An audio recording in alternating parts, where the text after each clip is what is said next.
The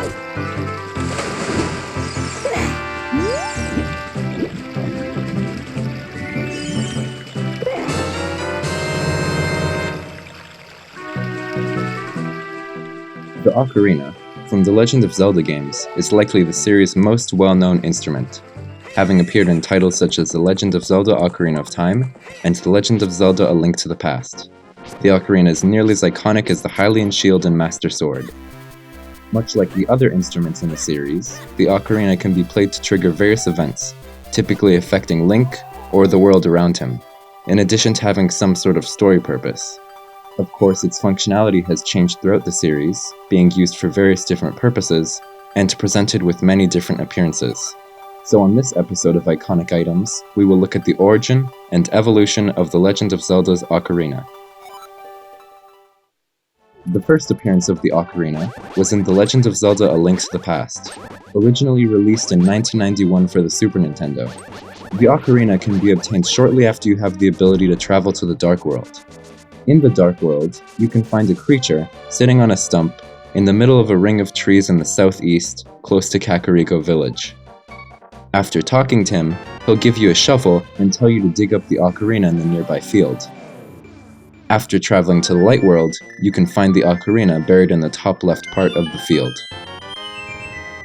The ocarina has a blue color and strongly resembles a sweet potato ocarina, or otherwise known as a transverse ocarina, thanks to its rounded design.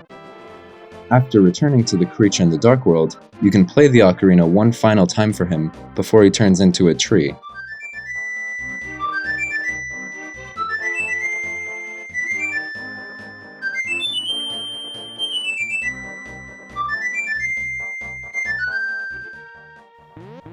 Link can then visit the man in tavern in Kakariko Village, who happens to be the father of the creature, named the Flute Boy, who left in an attempt to find the Golden Power, but obviously failed. The man in tavern then tells Link to play the ocarina nearby the weathercock in the center of town, which summons the Flute Boy's bird. The ocarina can then be played at any place in the Light World to call the boy's bird, who will then carry Link to one of 8 locations in the Light World. Only one song can be played with the ocarina, though presumably that's because it's the song the bird recognizes. It's also worth noting that while in the English version of the game, the ocarina is known as the flute, it's still known in Japanese as the now iconic ocarina. The ocarina's second appearance was in The Legend of Zelda Link's Awakening, released in 1993 for the Game Boy. The ocarina can be obtained in the Dream Shrine in Mabe Village, which is opened using the Power Bracelet.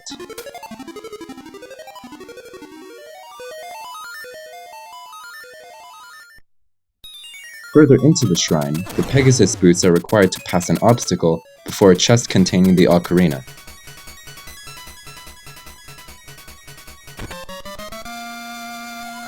The ocarina has a very similar shape to that of the ocarina in A Link to the Past, though it doesn't have an in-game color in the Game Boy original. Later, when the DX version of the game was released, presented in color, the ocarina gained a new red hue, very different from the original blue color. The ocarina behaves very similarly to how it does in A Link to the Past, although this is the first incarnation of the ocarina where you can choose between many different songs to play, 3 specifically, all with different purposes. The most iconic one, the Ballad of the Windfish, is learnt from Marin, and can wake the windfish when played along the other instruments.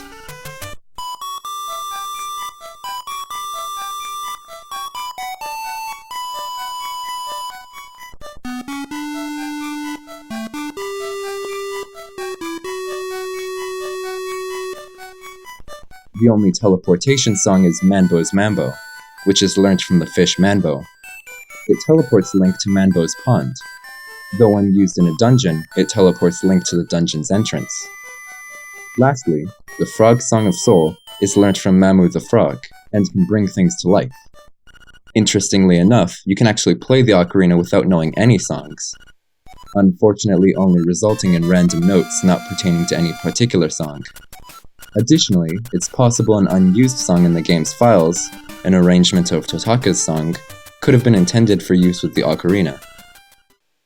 The next appearance, somewhat unexpectedly, occurs in the Japan-exclusive BS The Legend of Zelda, broadcasted in 1995 for the Super Nintendo, with an additional map broadcasted later that year.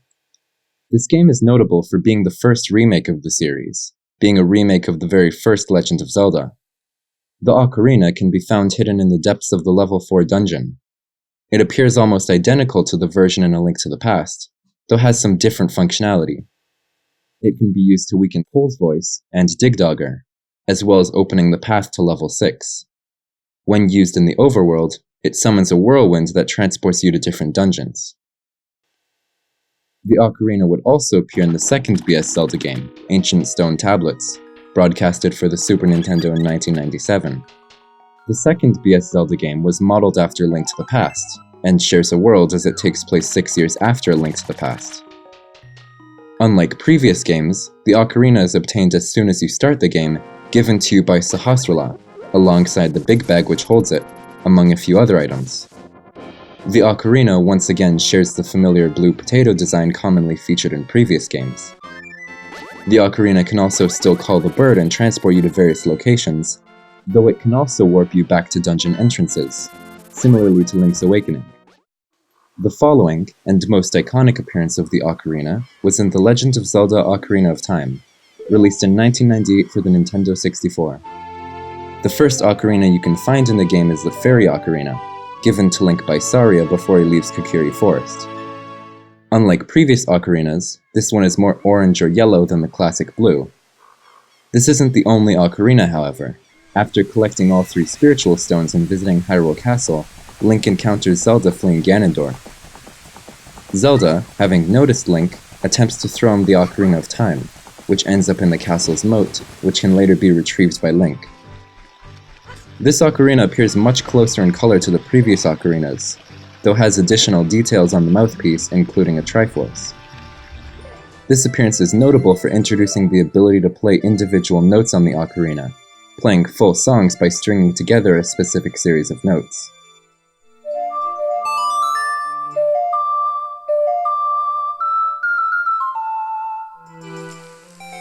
In all, there are 13 songs which can be played by the ocarina to trigger different events, ranging from warping Link to various locations, or calling Epona. The ocarina is played using 5 buttons on the controller, each representing a different pitch. On the N64 controller, there are the A button, and to the left, right, up, and down C buttons.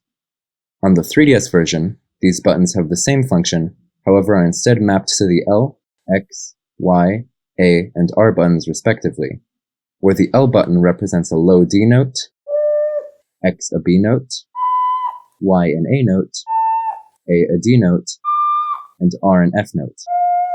You can play other notes on the ocarina as well, using a combination of other buttons.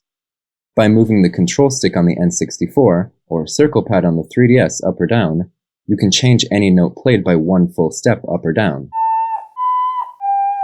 Holding the R or Z button on the N64, or up or down button on the D-pad on the 3DS, you can change any note to become either sharp or flat. You can also play a low B note by holding L, down on the circle pad, and down on the D-pad, in addition to playing a high F note by holding A, up on the circle pad, and up on the D-pad. If that wasn't enough, you can even move the circle pad to the sides to add vibrato to your music. This freedom embodies itself in the game as the Scarecrow Song, where you can create your own song to summon a scarecrow at different points in the game. The Ocarina of Time returns in The Legend of Zelda Majora's Mask, released in 2000 for the Nintendo 64. After getting cornered by Skull Kid in the forest, Link falls off his horse and gets his ocarina stolen. Link then chases Skull Kid, ending up in Termina, where he eventually confronts Skull Kid and gets his ocarina back. The ocarina has the same functionality as in the previous game, but has 9 new songs in addition to 4 returning ones. Interestingly, there is one song in the game that goes unused, despite appearing in the game's song list, though appears to just be a placeholder.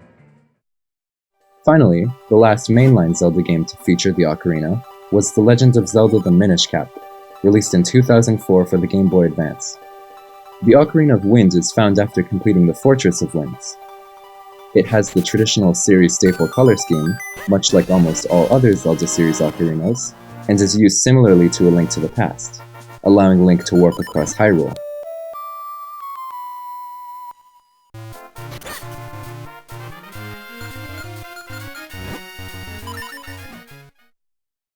One ocarina, known as the Bone Ocarina, appears in the spin-off Zelda game, Freshly Picked Tingle's Rosy Ruby Land, released in 2006 for the DS. It's obtained after defeating Captain Stalfos, and can summon the Stalfos ship to transport Tingle. It can later be upgraded after saving Captain Stalfos, allowing the ocarina to help Tingle find some treasures. This ocarina is also noticeable for having a very different visual style from the traditional blue potato. The Fairy Ocarina also makes another appearance as a weapon in Hyrule Warriors, released in 2014 for the Wii U. It's intended for use by the Skull Kid, when upgraded becoming the Lunar Ocarina, and next the Majora's Ocarina. In the subsequent revisions of Hyrule Warriors, released in 2016 and 2018, the ocarina can be further upgraded to the Majora's Ocarina Plus and the Crackling Ocarina. The ocarina also makes various other appearances outside the main Zelda series. The Ocarina of Time appears as a trophy in Super Smash Bros. Melee, released for the GameCube in 2001, and a sticker in Super Smash Bros. Brawl, released for the Wii in 2008. So that's the history and development of the ocarina. Since created, various other instruments have appeared in the Zelda games, many in similar playing styles to the Ocarina of Time, and while all of these instruments had varying success, none have become as iconic as the classic ocarina.